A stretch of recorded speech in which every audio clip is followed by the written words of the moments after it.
All right, welcome to a new video series. Today we're going to be talking about health foods to avoid. And this is the follow-up to the Forbidden Health Foods videos. In that series, we talked about really healthy foods that have just gotten a bad, unfair reputation for causing heart disease, obesity, raising your cholesterol and blood pressure, foods like red meat, butter, eggs. And we saw that those foods actually support your heart and help you maintain a healthy weight. Well, today we're going to be doing the exact opposite. We're going to be looking at very common foods that are heavily promoted and advertised as being healthy for you, but in reality, you want to avoid these fake health foods as much as possible. So what are the big health foods to avoid? Well, the first and probably most important are whole grains. And this is shocking to most people because we've been taught forever that whole grains are the foundation of a good diet. And we learned that primarily from our food pyramid. Remember this? The food pyramid says that the majority of our diet should be grains, things like breads, cereals, pastas, bagels, that those foods we learned give us energy, they support our cardiovascular system, and they help us lose weight and get our cholesterol down.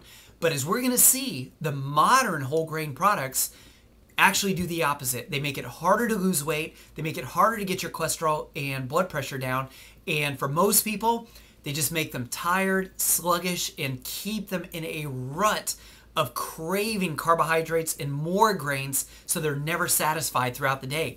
So most of these foods are wheat based. These whole grains are wheat. So that's what we're going to focus on in this video, is why it's so important to avoid whole wheat flour. And this really is a tragedy because whole wheat is one of the most nutritious foods out there. It's loaded with B vitamins, protein, vitamin E, and essential fatty acids like omega-3 fats for your heart.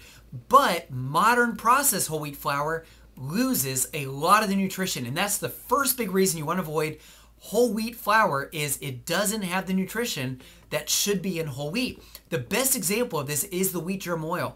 That's the oils, the good fats that are in wheat. When you look at what's in wheat germ oil, it's an incredible source of vitamin E that supports the heart. The same vitamin E factors actually help you produce good hormones like estrogen in women and testosterone in men. Very important for reproductive health and fertility. Wheat germ oil also has, as we mentioned, a lot of good omega-3 fats and healthy omega-6 fats, a good balance of fatty acids. Wheat germ oil also has unique nutrients that support physical endurance and stamina, especially during exercise. So there's just a lot of benefits to getting wheat germ oil in the diet. But here's the catch.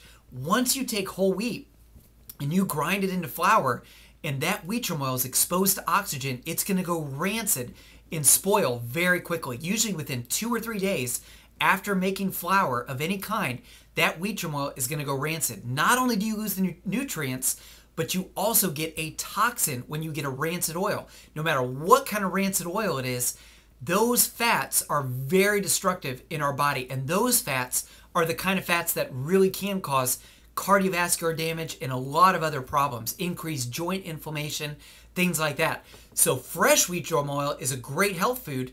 Rancid wheat germ oil that you will get in almost every whole wheat flour product that's out there in the grocery stores today, that oil is toxic and it really needs to be avoided.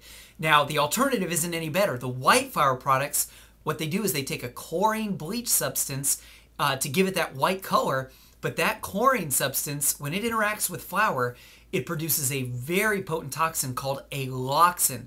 And alloxin is what researchers use. They inject rats with it, and it instantly gives them diabetes because it's a very potent toxin, very destructive to the beta cells of the pancreas. That doesn't mean if you eat a slice of white flour, you're going to get diabetes, but you get the same toxin in that white flour that researchers give to animals to give them diabetes. So it's not something you want a lot of in your body. So whether it's the rancid oils in whole wheat flour or the alloxin that's in the white flour, it's not a great choice either way. And just remember, when you get whole wheat flour, that has been sitting on the shelf and it was produced and manufactured weeks ago. So you know if it truly is whole wheat flour, it's got rancid oils. It's not a healthy substance that you want to be eating. Now, if it, again, a small amount of these is not going to be a big deal, but we eat a lot of whole grain cereal and flour products. The USDA says that in 1970, we ate 138 pounds of grain and cereal products. Today, we eat over 200 pounds. So the amount of these grains that we're eating is just constantly increasing. And the amount of diabetes and obesity is going right along with it. And we'll see why that's the case down the road a little bit. So that's the first reason you want to avoid whole wheat flour, is it doesn't have the nutrition that should be in whole wheat. The second big reason is whole wheat and whole grains in general, whether it's oats, rice, or wheat, they all have enzyme inhibitors and phytic acid. And those are substances that are very hard on our digestive tract. Enzyme inhibitors in the grains are what make breads and pastas and cereals notorious for causing people to bloat after they eat those foods or get acid reflux. They're very hard to digest. An enzyme inhibitor means that it's hard for our digestive enzymes to break those things down.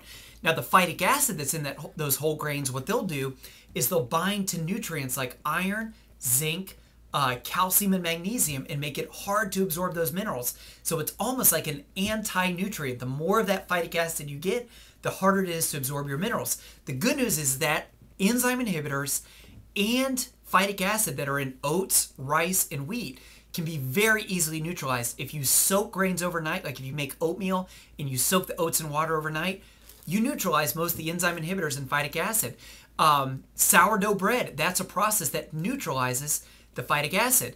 But most of the breads and the grain products that are out there are not processed in any way to neutralize the enzyme inhibitors and phytic acid, so they're really hard on our digestion. Now, the one exception to the rule that you can get in most of the grocery stores is the famous Ezekiel bread. Ezekiel bread is a sprouted grain or a germinated grain, and that process totally neutralizes the digestion problems that we get with eating wheat and other grains. So it's a much easier to digest bread. The other great thing about sprouted grains like Ezekiel bread is they're not ground into flour, so we don't get the rancid wheat germ oil that we get in all of the other whole wheat breads that are out there. So the sprouted grains like Ezekiel bread, you get a lot more B vitamins.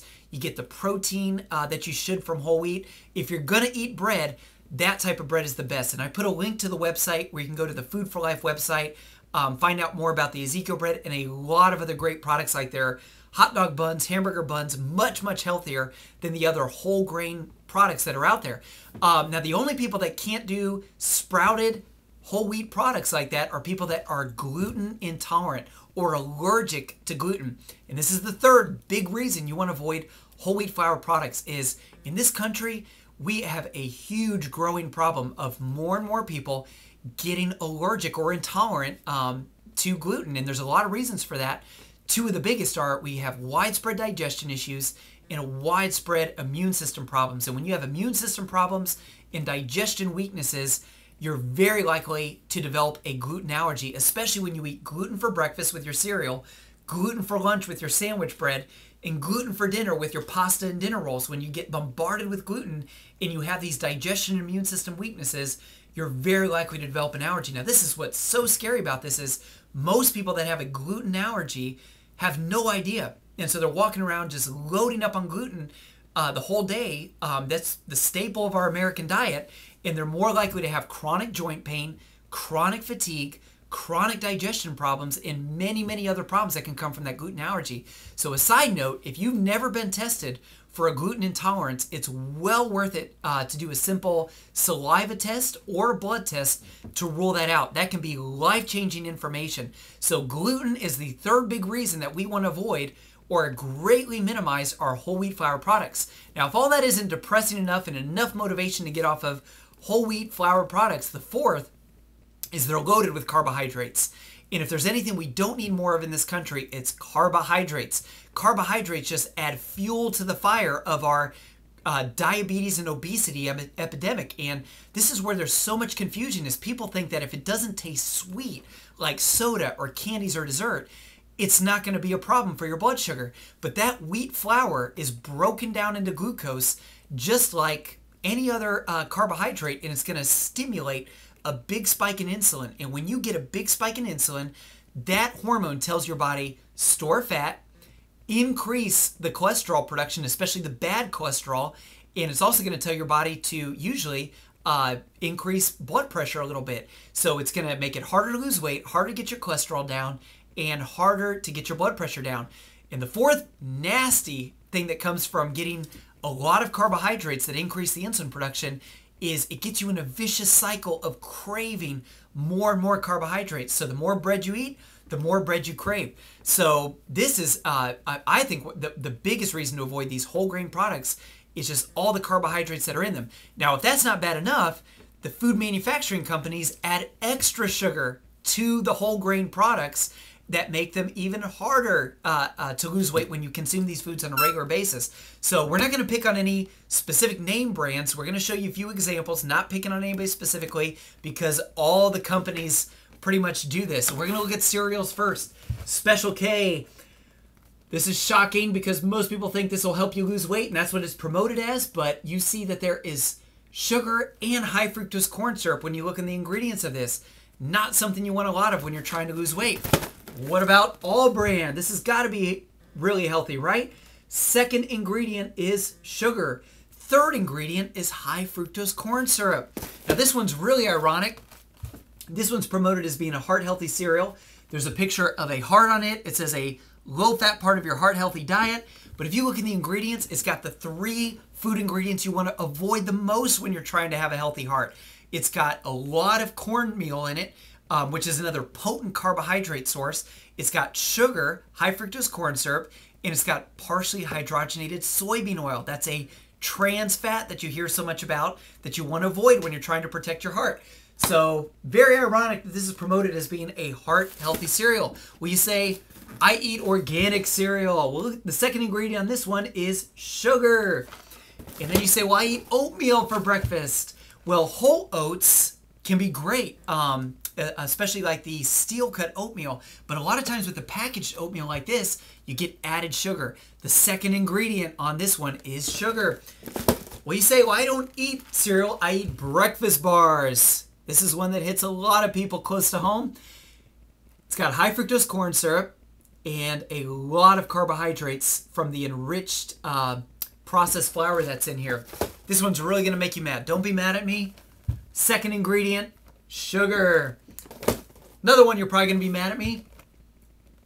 Sugar added to this. So again, not only do they have a lot of carbohydrates just because they have a lot of wheat flour, but they have added sugars to them. So you see why people are so frustrated. They get rid of the sugar, what they think are the bad sugars like soda and desserts, and they switch to whole grains and they don't lose any weight because they're still overloaded with carbohydrates. Let's look at our whole wheat breads real quick. Both of these have added sugar to them. This one, it's the third ingredient is sugar, and this one has high fructose corn syrup to it. The back of this one, if you read the back of this label, it says, if you're trying to slim down, studies show that adding whole grains can help to maintain a healthier body weight. So again, if I was trying to lose weight, this would not be on the top of my list of foods to be consuming. So what's the point of all this? Well, first of all, we are overloaded with grains in this society, and we fooled ourselves into thinking that they're healthy because they're whole grains. And for most people, we get so much of them, they're really not. So we're overloaded with carbohydrates and grains. How do you get around this? Well, the biggest thing is you got to shop on the outside rim of the grocery store. These are your fruits, your vegetables, your proteins, your eggs, meats, chicken, fish, things like that. Are those foods more expensive than your cereal foods? Yes. But here's the thing. When you live off of cereal grains and breads and all these concentrated carbohydrates, you're going to find that you're never satisfied and you're always craving more and more carbohydrates. When you switch to more protein, fruits, vegetables, real foods, you're going to be more satisfied and you're not going to tend to crave as many of these carbohydrate foods. So I think you save money in the long run because when you're more satisfied, you're not going to be munching on all these carbohydrate snacks all day. More importantly though, when you switch from this high grain, whole wheat diet to more proteins, more real foods, unprocessed foods, you're just going to feel better. You're going to have better digestion. You're usually going to have more energy. And if you're trying to lose weight, it's a major step in more successful weight loss. So I hope this has been helpful to you. If you're not too mad at me, come back for the next video because we have many more health foods that you need to avoid. We'll